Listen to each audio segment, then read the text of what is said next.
Eu havia dito aqui, em um vídeo anterior, com relação àquele imbróglio do ministro Marques e o ministro Gilmar Mendes, onde o ministro André Marques, do Superior Tribunal, ele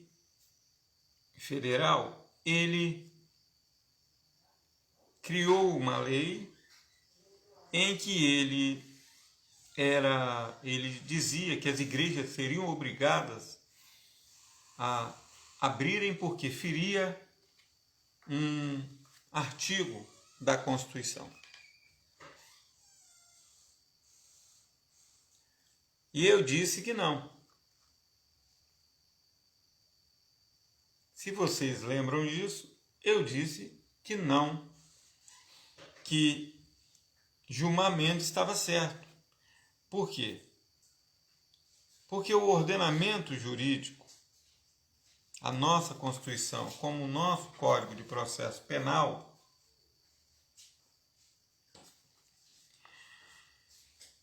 ou o nosso Código Penal, o nosso Código de Processo Civil, ou o nosso Código Civil,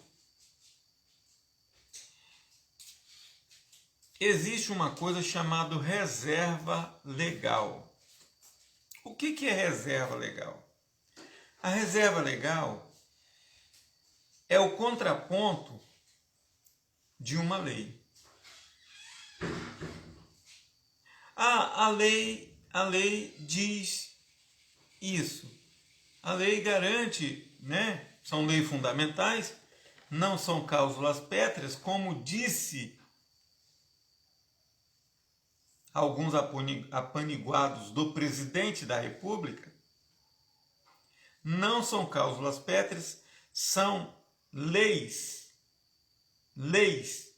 relativas, são relativizadas porque elas não são pétreas. E mesmo que fossem pétreas, não seriam absolutas no contexto do Tribunal Internacional. Né, Fábio Emerson? Então, Fábio Emerson, as leis, eu estou dizendo aqui que a lei amém. Saímos lá do grupo de oração, onde oramos, pregamos a Bíblia, e agora estamos aqui debatendo a lei. Debatendo a lei. Nós temos esse instrumento de algoritmos, onde nós podemos estar em um canal, no WhatsApp ou no Instagram, ou no Telegram, ou no YouTube, e de repente estarmos no Face. Por isso que eu digo, desculpa aí um pouquinho, Fábio, por isso que eu digo que igreja não é o templo. Igreja somos nós, e nós podemos entrar a qualquer momento, em qualquer lugar, para pregarmos a palavra de Deus. Ou falarmos sobre alguns temas. No caso hoje, as leis relativas. O que é uma lei relativa? A lei relativa é uma lei que o ordenamento jurídico já condiciona ela a ser quebrada. Por exemplo, o artigo 5º, inciso 6º, ela diz o seguinte, né? Diz o seguinte, artigo 5º, é inviolável a liberdade de consciência e de crença, sendo assegurado o livre exercício dos cultos, a não ser que haja crime. A não ser que haja crime. O artigo 11, 5º, das garantias fundamentais, né? que nós costumamos chamar também de leis de terceira dimensão ou terceira geração. A terceira geração do direito que foi conquistada aos poucos. Então, o 11 diz assim: a casa é asilo inviolável do indivíduo, e ninguém nela podendo penetrar sem consentimento do morador, salvo em caso de flagrante delito ou desastre, ou para prestar socorro, ou durante o dia, por determinação judicial. Então, isso aí, Fábio. Muito obrigado. Então, Fábio, nós temos a relatividade da lei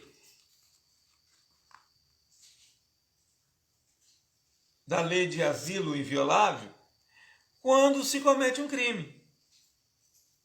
Por exemplo, se a pessoa estiver cometendo um crime dentro da igreja, o lugar não é inviolável. Eu quero citar um exemplo disso. Eu vou citar 2 exemplos. Um vai tocar aí em um caso famoso agora, recente. Vou tocar no primeiro, artigo 6º. Um pastor de uma denominação, não vou falar por questão de ética, não que eu admire essa denominação, é uma denominação que só prega por dinheiro, é uma denominação que só prega heresia.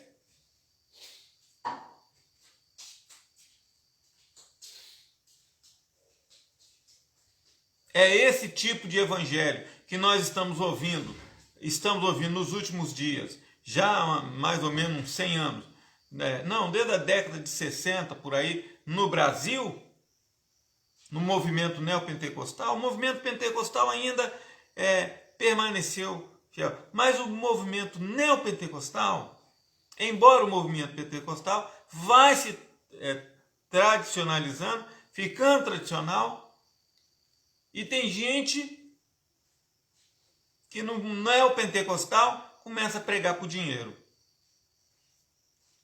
E aí tal igreja que só tirava oferta 5 vezes no culto, era oferta para varrer o chão da igreja, oferta para pintar a igreja, era oferta para fazer o programa de rádio, era oferta para fazer o programa de televisão, era oferta para o obreiro que estava assim. Então era muita oferta. E há igrejas até cobrando cotas dos membros. Você não vai dar mais aqui o dízimo, não. Você vai dar cota. Cota, gente. Misericórdia, né? Vou pegar um pouquinho para frente aqui. Quero olhar bem nos seus olhos. Cota estabelecida semanalmente, sendo que o dízimo ele é mensal.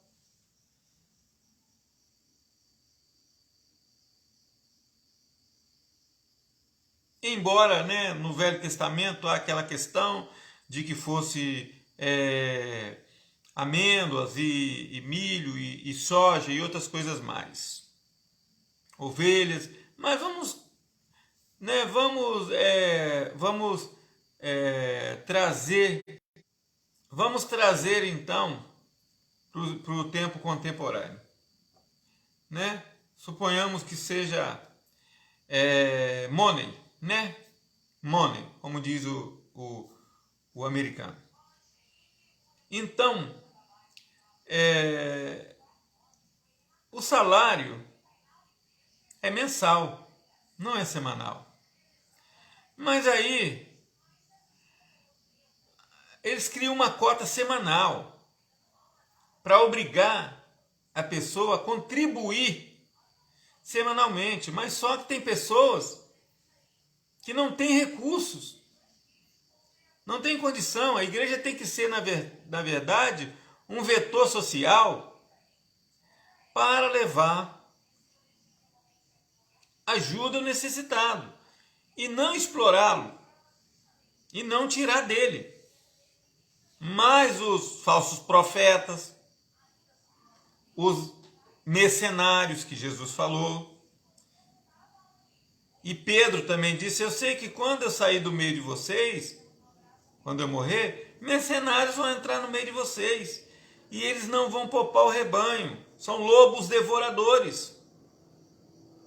Eles não querem só a lã do rebanho. Eles querem também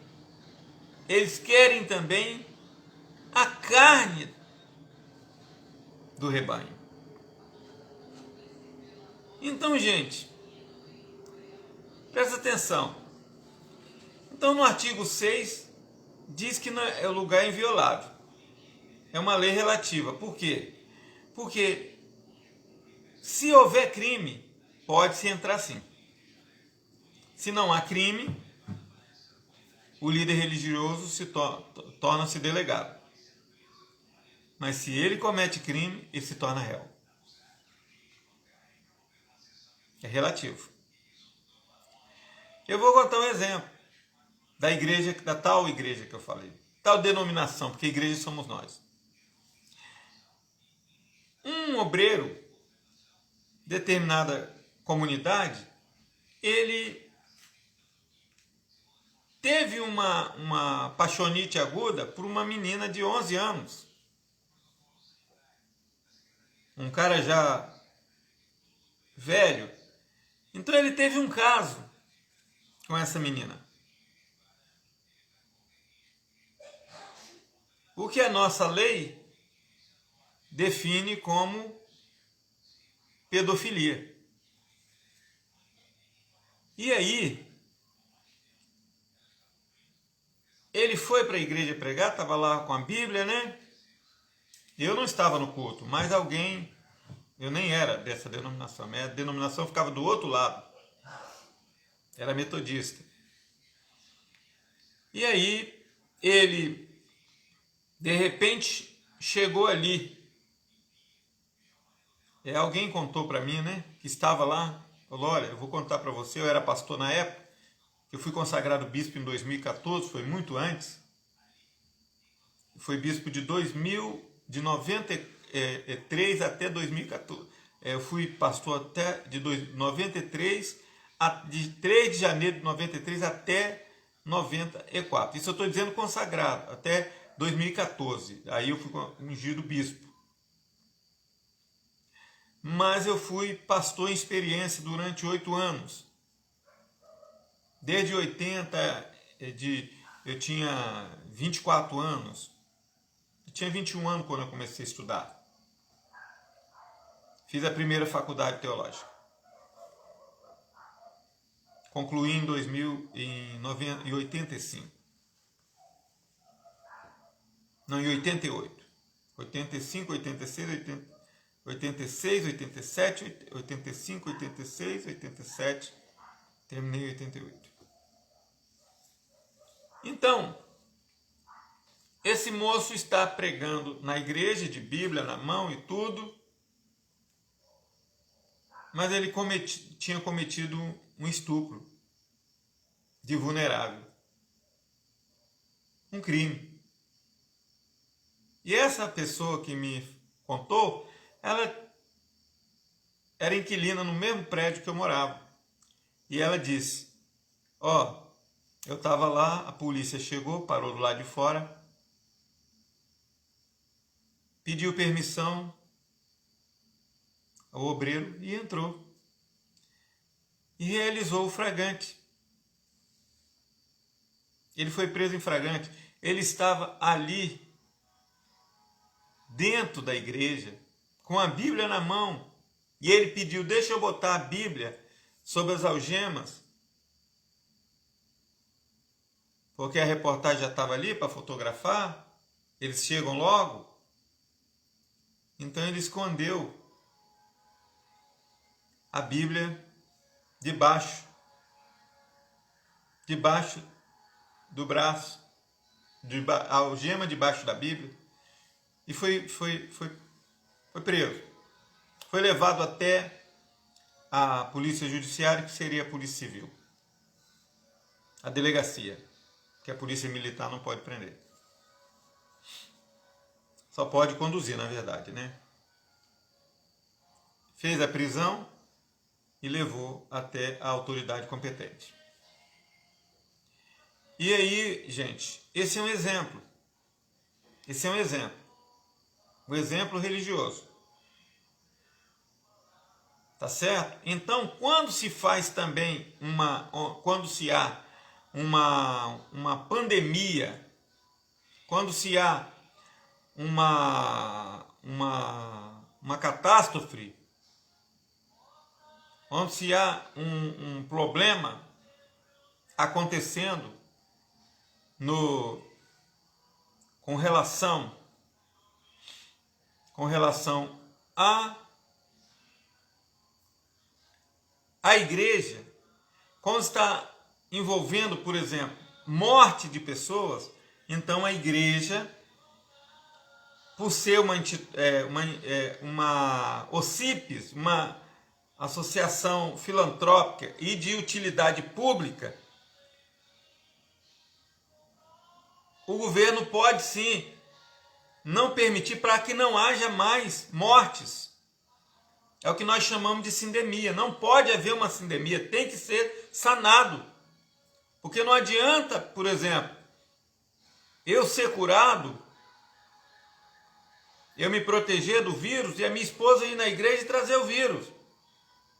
Não adianta o Brasil ser curado, o Espírito Santo, todos forem curados e o Rio de Janeiro esteja contaminado, a contaminação volta. E aí nós vamos viver, como na década de 70, nós ficamos com 5 anos de meningite. Você já imaginou, gente?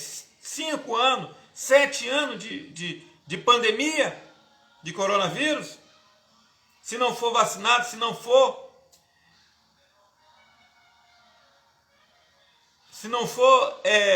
controlado esses vetores. Hoje eu vi uma reportagem que a média agora, antes eram os velhos. Lembra que quando os velhos começaram a falecer, a secretária lá do Guedes disse: se vai morrer velho é bom que não paga a previdência. Era a preocupação deles. Estavam fazendo a reforma da previdência. Então, o governo não queria pagar. Mas acontece que agora mudou a estatística. Agora é de 18 a 40 anos que estão ficando nas UTIs. Os jovens também pegam. E crianças também estão pegando. E há as variantes ainda. A cepa. Então, qual é o nosso papel? Sermos prudentes diante da lei e da nossa pirâmide de Kelsen. Nós sabemos que os nossos direitos são relativos e não absolutos, porque existem as reservas legais. Eu expliquei isso citando uma lei aqui da cidade da Serra. Por exemplo, a questão da regularização fundiária. Fica o Poder Executivo autorizado a legalizar área pertencente a ele, onde houver assentamento comprovado. Lei 1790. Fica o Poder Executivo autorizado a legalizar área pertencente a ele, onde houver assentamento comprovado. Quer dizer, onde houver assentamento comprovado. Esse enunciado, onde houver assentamento comprovado, é o contraponto. Se não houver assentamento comprovado, se não tiver gente morando ali, não pode legalizar. A área é pública. O Poder Executivo pode autorizar legalização de área pública, onde houver assentamento comprovado. Se tiver gente morando ali, se não tem, não pode legalizar. Tá vendo como a lei ela vai? Ela é tipo uma borracha, ela vai e volta. Para que ela não se torne um tipo de inquisição, uma lei inquisitória, que é aquilo e aquilo. Não, ela tem que ter o contraponto. Isso se chama medidas de pesos e peso, medidas de contrapesos, freios e contrapesos. Quer dizer, freio é para parar, contrapeso é para equilibrar. É o termo americano usado. Então, quando eu disse da igreja, eu disse, se a igreja, se estiver cometendo crime dentro da igreja, vai ser preso. Não se torna inviolável, não. Só é inviolável se não tiver crime. Se não tiver crime, o pastor é delegado. Se ele cometer crime, ele se torna réu, prisioneiro. Eu tenho um outro exemplo disso. Triste, mas é um exemplo. Lá em Vitória, muitos anos, eu era pastor novo, existia uma igreja chamada Milagre na Hora, um templo.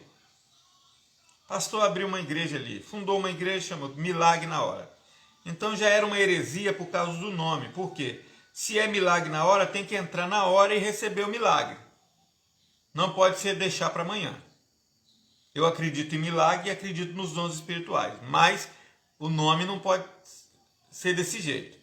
Milagre na hora, porque se a pessoa entra, tem que receber o milagre na hora. Mas não recebia. Então aí já vem mentira e heresia. Para condicionar as pessoas para irem para dar dinheiro. E se torna uma vergonha pregar o evangelho que Jesus disse, de graça recebeste, de graça dá. Então, o objetivo do evangelho nunca é dinheiro. Nunca. Nunca foi dinheiro. Tanto que Jesus não pedia dinheiro. O objetivo foi o evangelho. Tanto que em Lucas 12:31 diz, buscar em primeiro lugar o reino de Deus e as demais coisas vos serão acrescentadas. As demais coisas vos serão acrescentadas. E Jesus ainda disse mais uma coisa, ele diz, vocês não podem servir a dois senhores. Ou vocês servem a Deus ou servem a Mamon. Mas muita gente está servindo a Mamon, a riqueza. Dado que Nietzsche, aquele filósofo alemão, quando ele diz assim, ele escreve, Deus está morto, cristãos ficaram assustados. Deus está morto? Como é que o filósofo diz isso no século XIX? Ele disse como? O que ele quis dizer? Como ele era formado em filosofia, ele diz o seguinte, e ele era assim voltado para a religião. Ele diz o seguinte, vocês mataram Deus no coração de vocês e elegeram um novo Deus. O novo Deus é o dinheiro, é o capital. Quando o homem levantava o dólar e dizia, nós confiamos em Deus, ele estava na verdade dizendo que ele confiava no dólar.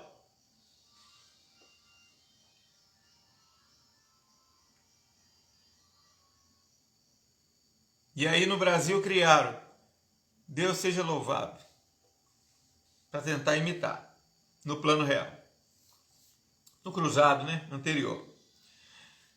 Então, gente, tá entendido? A lei, ela não é uma lei absoluta, ela contém reservas legais. Então o governo pode sim fechar a igreja em caso de pandemia.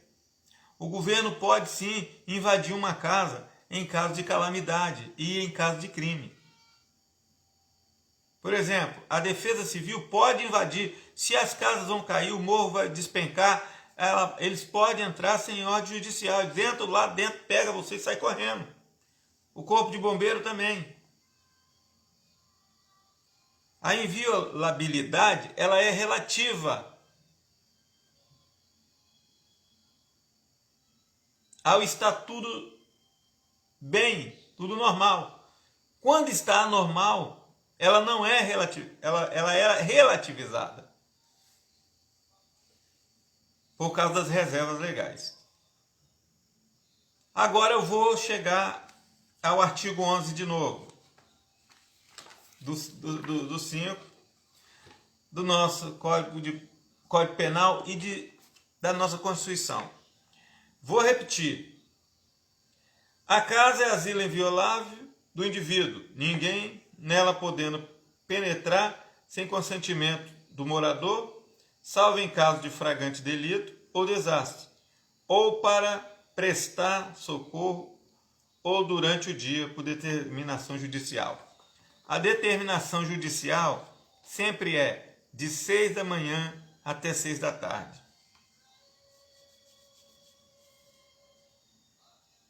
O flagrante, a prisão é realizada nesse horário. E aí vamos chegar. Existe um vereador que está lá que matou um menino um vereador, doutor Jairinho, do Rio de Janeiro, do Partido Solidariedade. Ele matou o enteado de 4 anos de idade.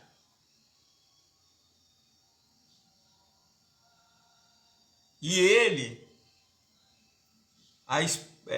já no 4º mandato, gente, faço uma pausa aqui para dizer, vocês estão elegendo capetas, vocês estão elegendo bandidos. Porque quando uma pessoa pertence a Deus, vocês não elegem. Vocês elegem capetas que assassinam crianças.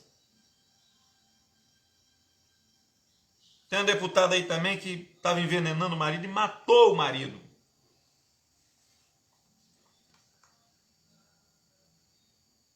E vocês ficam dizendo, eu estou votando no nome de Deus. Mas a lei diz, olha, que é relativo ao agravo. Ele cometeu o crime, a polícia foi lá, estourou a casa aonde ele estava, 6 horas da manhã e levou ele preso. Como que é asilo inviolável? Não. Então precisa se saber, ó, interpretar a lei. Aí tá lá, tem uma foto que eu coloquei aí, tá embaixo do meu vídeo, tá assim, ele fechado com Bolsonaro. Fechado com Bolsonaro pela moral e os bons costumes e pela família. Que família? Se ele já estava na 3ª família e ele fazia covardia com a primeira. Ele estava tentando, ele foi preso numa prisão que nós chamamos prisão, regime de prisão preventiva 30 dias, a provisória 5 dias, a preventiva é 30 dias, porque ele estava coagindo a testemunha, a primeira esposa dele.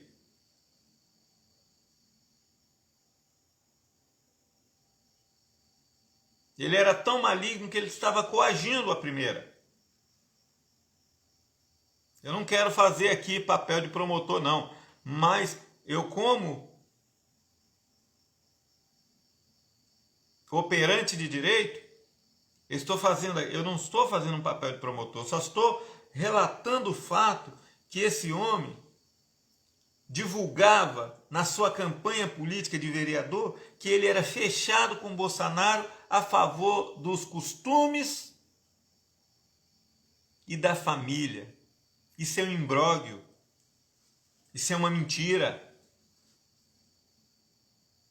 Ele já estava na 3ª família. A primeira, ele batia na esposa. A segunda, a namorada dizia que ele jogou a menina, uma criança de 2 ou 3 anos, dentro da piscina e tentou afogar. E o terceiro, ele morava 6 meses com a atual esposa, ele matou uma criança de 5 anos, de 4 anos de idade, dando soco.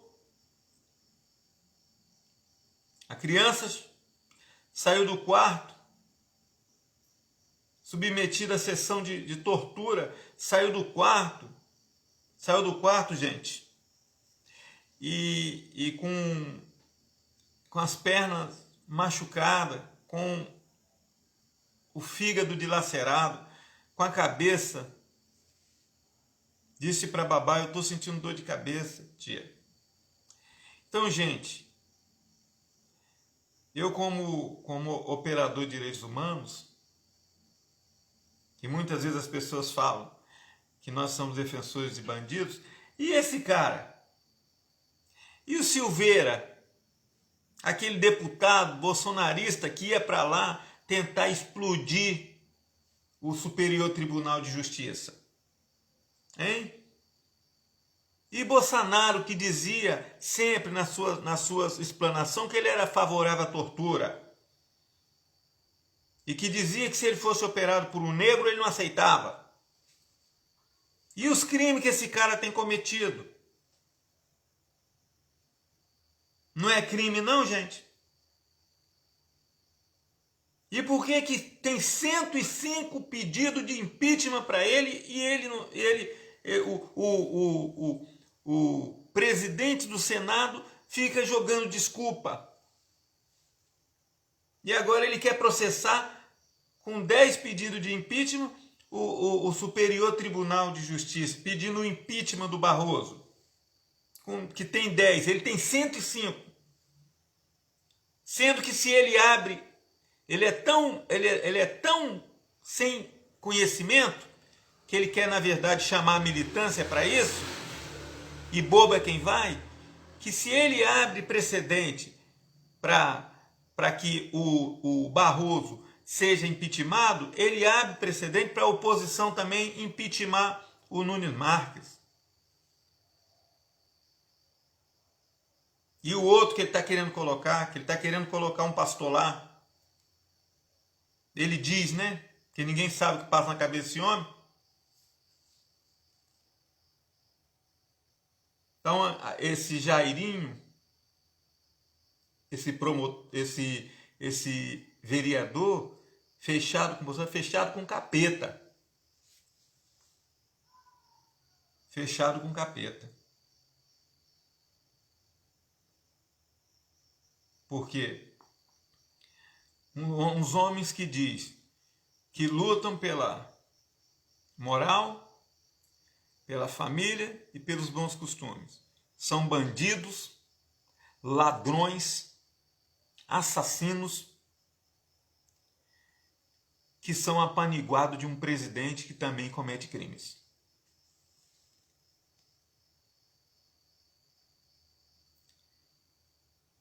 E usa a Bíblia para se esconder atrás dela. E conhecereis a verdade, e a verdade vos libertará. Ele não sabe, mas ela está libertando mesmo. Ela está mostrando a verdade de quem ele é. Mas ele vai fazer o jogo. O papel dele, quando ele faz aquele discurso dele, antes de ser eleito, que ele diz assim, que o Brasil precisa de um cavalo de Troia. Precisa da fronte e da retaguarda. E os covardes têm que ir para o abatedouro. Então, e segundo ele, os covardes, os fracos, na verdade os fracos, ele fala, tem que ir para o abatedouro. Segundo ele, as pessoas que, na teoria dele de imunidade de rebanho, é uma imunidade de destruição. Porque se eu tenho 200 milhões de brasileiros,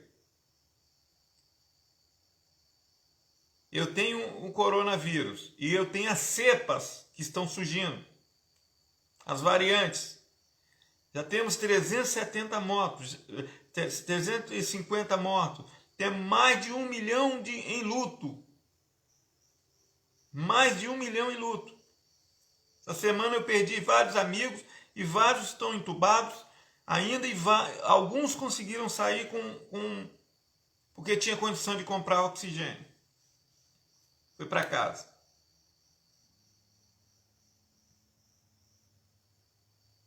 E a chamada imunidade de rebanho é tragédia. Por quê? Porque é preciso que morra 1 milhão para viver 1 milhão. Que política é essa, gente? Que tem que morrer gente para que outros vivam? Imunidade de rebanho, não. Tinha que, desde o início, se ter traçado meios para ajudar, para providenciar a vacina para a população. Mas não. Ele brincava, estou com Covid. Ele ia ali para o cercadinho transmitindo. 700 assessores pegaram a Covid. Eu estou com Covid. Eu estou... isso é uma gripinha. E brincando. E quando saiu o auxílio emergencial, que agora é R$150, as pessoas tiveram que se tornar vetores, indo para a fila, tomando chuva e pegando. Sendo que nós temos o exército brasileiro que deveria ter levado a ajuda emergencial ao lado das pessoas. Cesta básica em primeiro lugar. Mas não foram as organizações governamentais que, pela democracia representativa, somos nós que elegemos e colocamos eles lá. É o povo que paga eles, as mordomias deles. Mas eles não fizeram nada. Eles ficam pensando ainda se vão fazer 1 mês, 2, 3, 4, 5.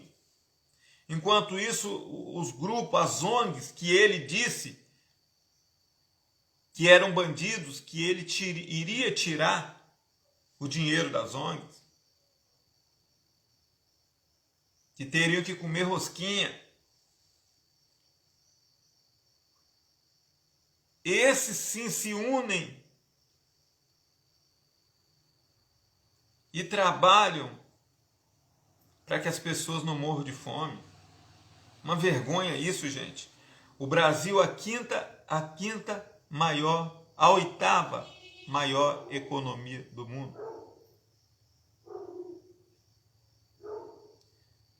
A oitava maior economia do mundo. Faz parte do G8. O Brasil que no caixa público tem gente que não entende.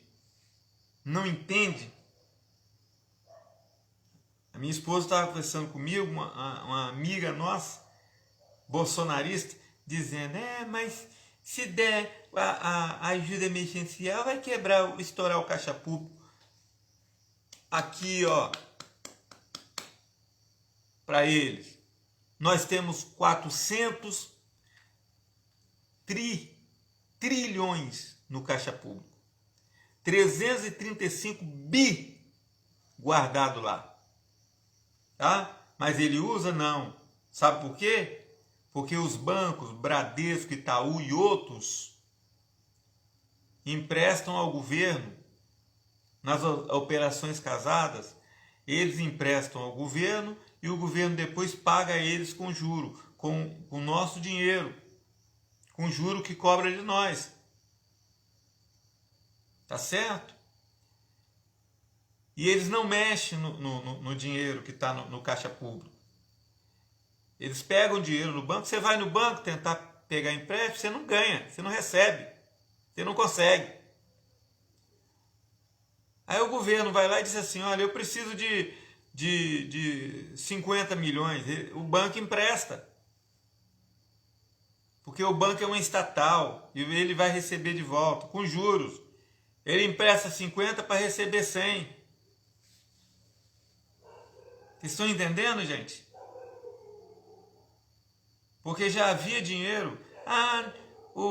As esquerdas, a oposição quebrou o país. Quebrou como? Se tem no caixa público 400 trilhões, 335 bi guardado. Estou falando bi. Tri e bi. O homem mais rico do mundo, que morreu há pouco tempo de Covid, do Brasil, ele tinha 187 milhões, mi. O Brasil tem tri e tem bi. Mas ele prefere, o presidente, como o senhor Paulo Guedes, a riqueza do Paulo Guedes são 13 milhões. 13 milhões. Não, 13 bilhões. Não chega perto do que o Brasil tem.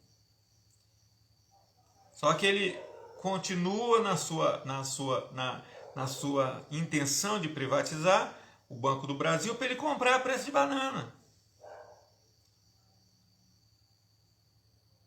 Quer privatizar, quis privatizar, fez as reformas para tentar privatizar o que é público, o que é nosso, para que acontecesse o que aconteceu no Chile. Tentando vender o SUS, tentando vender a educação, tentando vender o Banco do Brasil, a Caixa Econômica, tudo. E se nós não tivéssemos isso agora? Antes da pandemia, se nós não tivéssemos o SUS agora, nós iríamos aonde? Como é que o povo ia ser atendido se não tivesse hospitais públicos? Nós temos hospitais públicos que são nossos. Por isso que aqui, na Lei das Garantias, que está aqui, que ele tentou emendar a Constituição, tentou mexer, colocando seus apaniguados do Centrão dentro do Congresso, ele tentou mexer na lei, mas a Constituição, isso é cláusula pétrea, não pode mexer na educação. Haja o que houver, e não pode mexer no SUS, é nosso. O presidente só fica 4 anos no poder, ele não pode vender o que é do Brasil. O que é da República Federativa Democrática do Brasil. Nós temos a democracia representativa porque nós votamos neles, para que eles fiquem 4 anos apenas. E se eles cumprirem com o povo o acordo, o povo elege de novo. Aqui na Serra foi 18 mandado embora. E os que entraram ainda deveria ter ido também. Mudar tudo. Mas tem muita gente que está preocupado com ele mesmo. Lá na frente, o povo vai sofrer. É igual esse Jairinho. Quem é que votou nesse homem? Quem é no Rio de Janeiro que votou nesse homem durante 4 mandatos?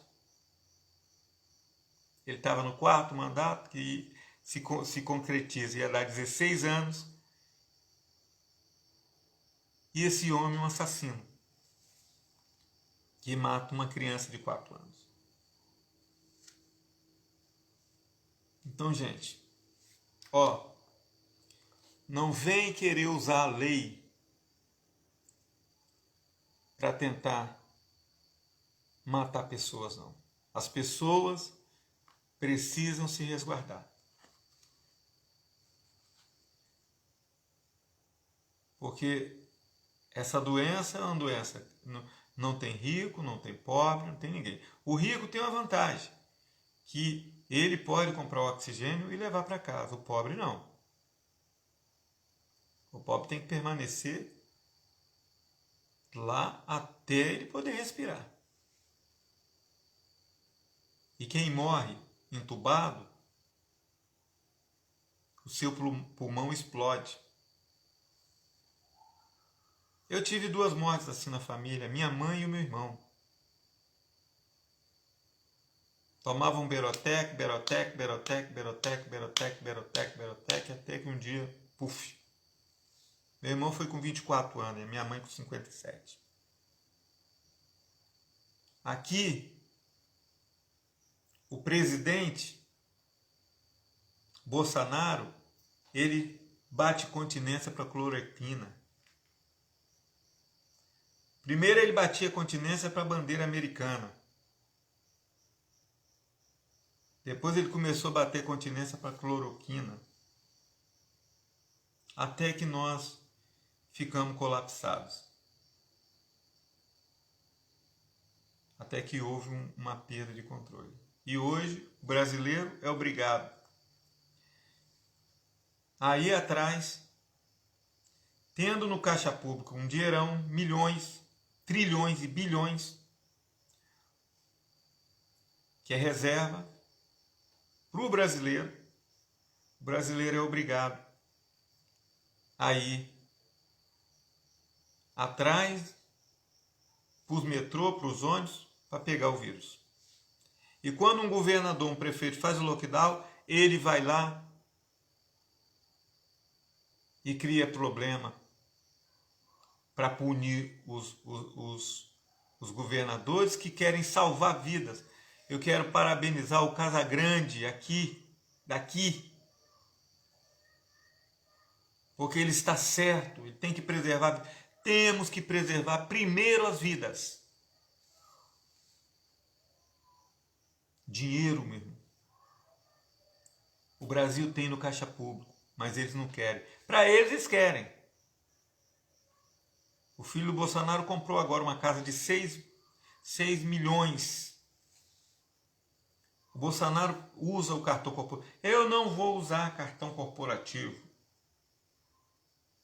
Mas ele usa para pagar o Olavo de Carvalho, para pagar pessoas, seus apaniguados, para continuar a manter, para criar um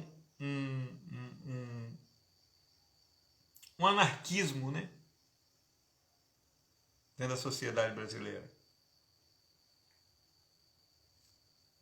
Mas por cima da lei, ele não vai passar.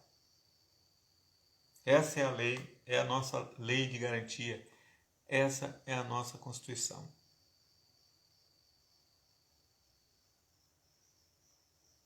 Deus te abençoe.